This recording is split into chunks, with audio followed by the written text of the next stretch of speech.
Bonjour, c'est Arnaud Pierre et bienvenue dans cet épisode d'Ex Machina, et aujourd'hui, il y a du changement. Tu t'es coupé les cheveux. Oui, non. T'as un nouveau setting. Oui, mais non, c'est pour ça le... Depuis un son tout pourri. Oui, c'est ça. Voilà. Un nouveau son, différent, de meilleure qualité, espérons-le. Donc je m'excuse pour la purge auditive que je vous ai infligée sur les épisodes précédents. Espérons que l'on repart sur de bonnes bases. Donc dans ma vidéo précédente, je vous ai parlé des différentes écoles de l'improvisation. Donc pour vous ouvrir au code et vous permettre d'aborder les techniques de l'improvisation théâtrale, il me faut faire quelques grandes distinctions. Alors, attention, c'est ma catégorisation de ces différentes théories. Je n'ai pas encore trouvé de consensus là-dessus, mais si ça a pu m'aider moi, je pense que ça peut vous aider vous. Donc j'ai d'abord parlé de l'improvisation qui tourne autour des jeux théâtraux, d'abord théorisés par Violas Pauline. Alors je vais distinguer deux sous-genres dans cette catégorie. D'une part, l'improvisation que je vais appeler ludique, avec des jeux dont les règles sont connues de la majeure partie des improvisateurs et du public, et l'improvisation organique, qui fait appel à des jeux dont les règles sont inconnues du public et des improvisateurs, parce qu'en fait, les règles s'inventent sur scène.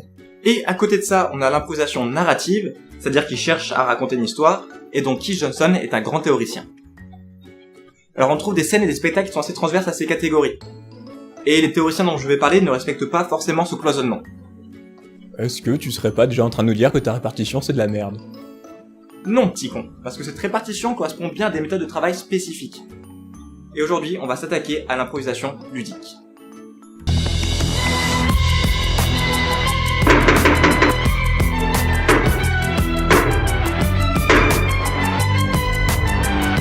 Alors, on va parler de jeux théâtraux, exactement comme ceux de Whose Line Is It Anyway?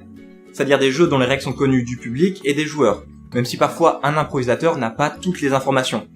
Comme dans Speed Dating ou Party Quirks, où l'improvisateur doit deviner les quirks qui ont été donnés aux autres joueurs. Le fun dans ce genre de jeu vient de deux choses.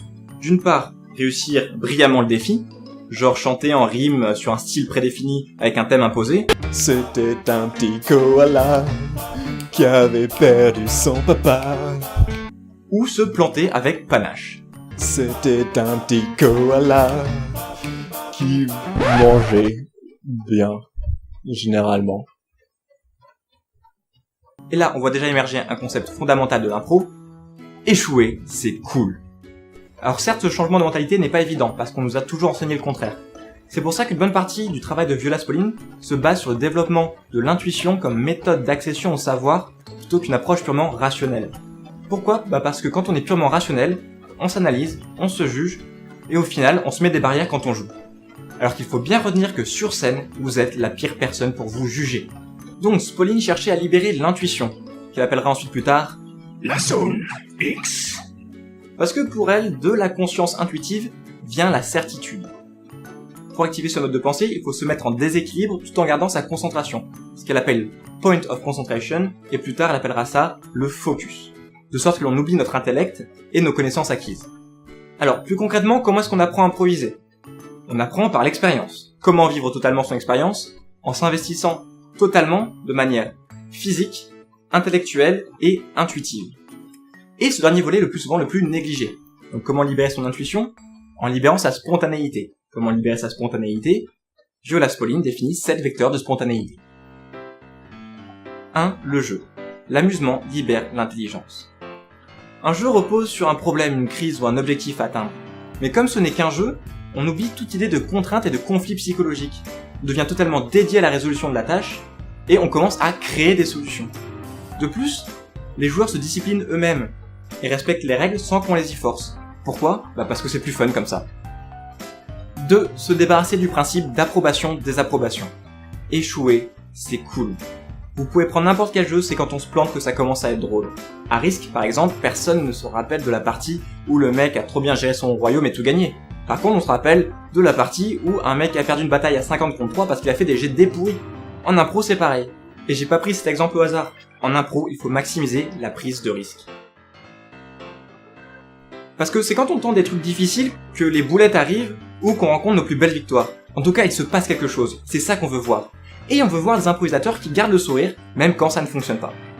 Rater des trucs, c'est même un indicateur qu'on va dans la bonne direction. Keith Johnson disait à ses improvisateurs, essayez de vous planter au moins 2 fois par spectacle. Parce que sinon, ça veut dire que vous ne prenez pas assez de risques.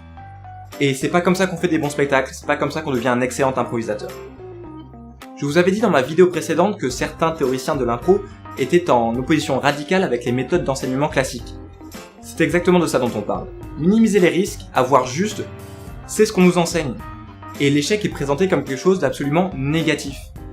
C'est même devenu synonyme, échec égale pas bien. En impro, on apprend qu'un échec sincère, c'est signe d'une démarche artistique saine.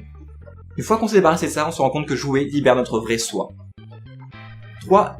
La dynamique de groupe. La dynamique de groupe peut créer des effets pervers qui tuent la spontanéité, comme des mécanismes de timidité, Ne vous intéressez pas à moi, je ne vaux pas le coup. ou des mécanismes d'exhibitionnisme. Regardez-moi, regardez-moi, aimez-moi, aimez-moi, regardez-moi, regardez-moi, aimez-moi. Aussi, le groupe pousse naturellement au conformisme. Un peu comme un groupe de nanas qui passent beaucoup de temps ensemble et synchronisent leur menstruation. Préservez vos différences, car c'est ce qui fait la richesse de votre impro. Enfin, le groupe pousse à la compétition. On se compare forcément.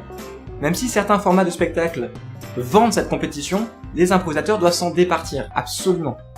Parce que, outre les tensions que ça génère, elle crée une déperdition d'énergie à travers des comportements compulsifs, dans le sens où on va investir son énergie vers la victoire plutôt que dans le jeu lui-même. On va commencer à tricher, et on va investir son énergie dans la réussite du jeu plutôt que le jeu en lui-même. Au final, on ne s'amuse plus, et on se sent floué lorsqu'on gagne, parce qu'on se rend compte qu'on a dépensé beaucoup d'énergie pour une victoire qui n'est pas si importante que ça. 4. Le public. Le public doit être considéré comme un membre à part entière du jeu. Contrairement à d'autres événements sportifs ou artistiques, ce ne sont pas juste un ensemble de juges ou de personnes venues simplement se divertir. Ils veulent jouer avec vous. C'est pour ça qu'il faut aussi penser à libérer la spontanéité du public. Et cela passe par énormément de bienveillance. Accueillez votre public avec amour. Faites-leur sentir que toute idée peut et sera exploitée. Même si c'est vrai que parfois on a plutôt intérêt à en rejeter quelques-unes poliment. Il faut au moins leur donner ce confort. Et les joueurs, s'ils s'identifient au public, libéreront à leur tour leur spontanéité. 5. Les techniques théâtrales. Spolin dit que les techniques théâtrales ne sont que des techniques de communication. Mais elles sont inutiles si elles sont utilisées comme des mécanismes. Pour les comprendre et les maîtriser, il faut d'abord expérimenter intuitivement par le jeu, et ensuite les découvrir. Sinon, on tue toute spontanéité. C'est pour ça que je vous ne présente pas encore les techniques d'impro, mais d'abord les concepts qui gravitent autour et une façon de les aborder. Il faut donc jouer avant tout. 6. Apprendre à travers la vraie vie. Pour progresser, un acteur doit affûter ses sens, sa perception du monde. C'est exactement ce que recrée l'environnement théâtral. C'est pour ça que ce n'est qu'au sein d'une troupe que l'on peut expérimenter correctement et développer son potentiel. Néanmoins, il existe déjà des exercices qu'on peut pratiquer dans la vie de tous les jours pour affûter ses sens, améliorer sa perception du monde et sa capacité à le restituer en jeu de manière spontanée. 7e et dernier point, la physicalité. Alors pourquoi faut-il affûter ses sens ? Parce que tout jeu d'acteur repose sur la relation sens-physique. Des sens ouverts qui absorbent le monde autour d'eux, c'est un corps qui s'exprime. Ainsi, on libère notre spontanéité corporelle. C'est comme ça que l'on peut explorer une scène, avancer et emmener le public avec nous. Surtout en impro, on n'a ni décor, ni costume, ni rien. Il faut donc tout jouer physiquement pour leur donner corps. Une fois qu'on fait ça, on arrive à tuer notre censeur interne. Vous savez, celui qui dit « Non mais vas-y, comment c'est nul quoi. Non mais tu vas pas faire ça quoi. » On ne pense plus alors à ce que l'on sent, on le vit. Keith Johnstone dit d'ailleurs « Don't act, just be ». Ne jouez pas, soyez. Merci beaucoup d'avoir suivi cet épisode d'Ex Machina. Pour concrétiser un tout petit peu toute cette théorie, je vous propose de regarder ce que fait un très grand improvisateur musical, Monsieur Reggie Watts. Vous y retrouverez tous les concepts que je viens d'aborder et des chansons exceptionnelles. Voilà, sur ce, je vous dis à très bientôt. Ciao!